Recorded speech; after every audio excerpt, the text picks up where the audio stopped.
sa panguna ni Attorney Gary Bonifacio na mula sa angkan ng kapatid ni Gat Andres Bonifacio na si Procopio Bonifacio, isinusulong niya at ng kaniyang kaanak ang pagpapatayo ng sariling museo ng ama ng revolusyon sa Kamaynilaan.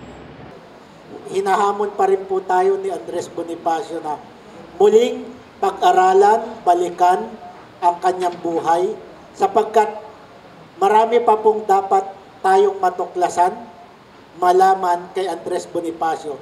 Ang pahayag na ito ay sinambit matapos ang paggunita sa ika-160 anibersaryo ng kapanganakan ni Gat Bonifacio kung saan layo nilang mas mapalawak ang kaalaman ng mga Pilipino tungkol sa buhay ng bayani at maitama ang ilan sa mga tala ng kasaysayan.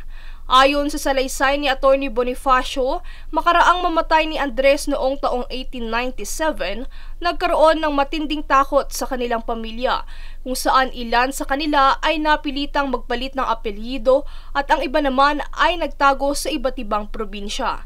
Kaya't nang magkita-kita ang kanilang mga angkan paglipas ng ilang taon, nais nilang magkaroon ng museo ng memorabilia ang bayani na sa gayon ay hindi lamang kasaysayan ng maiayos, kundi pati na rin ang dangal na mabigyan na maayos na alaala si Andres pagkat ito'y walang maayos na libingan.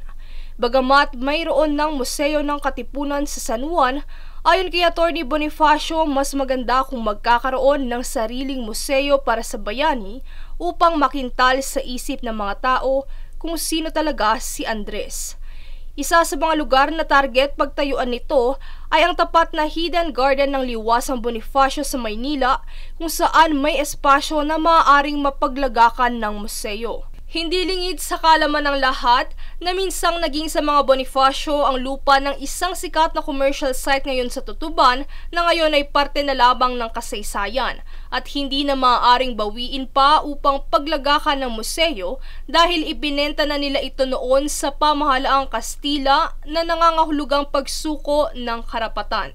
Samantala, bilang si Bonifacio ay biktima rin ng injustice sa bansa, nagbigay ng komento ang dating spokesperson ni si Attorney Harry Roque hinggil sa kasaysayan sa buhay ni Bonifacio. Pahayag niya, bagamat daang taon na ang nakalipas, maaari pa rin magkaroon ng symbolic trial kung saan lilitisin ang mga nasasakdal na pumatay sa bayani, kabilang na ang debate sa kasaysayan ng titulong unang presidente ng bansa. Ayon kay Roque na ang kasaysayan ang magdedesisyon sa paksang ito at hindi ang batas. Kinakailangan manaliksik muna at patunayan natin itong Tagalog Republic.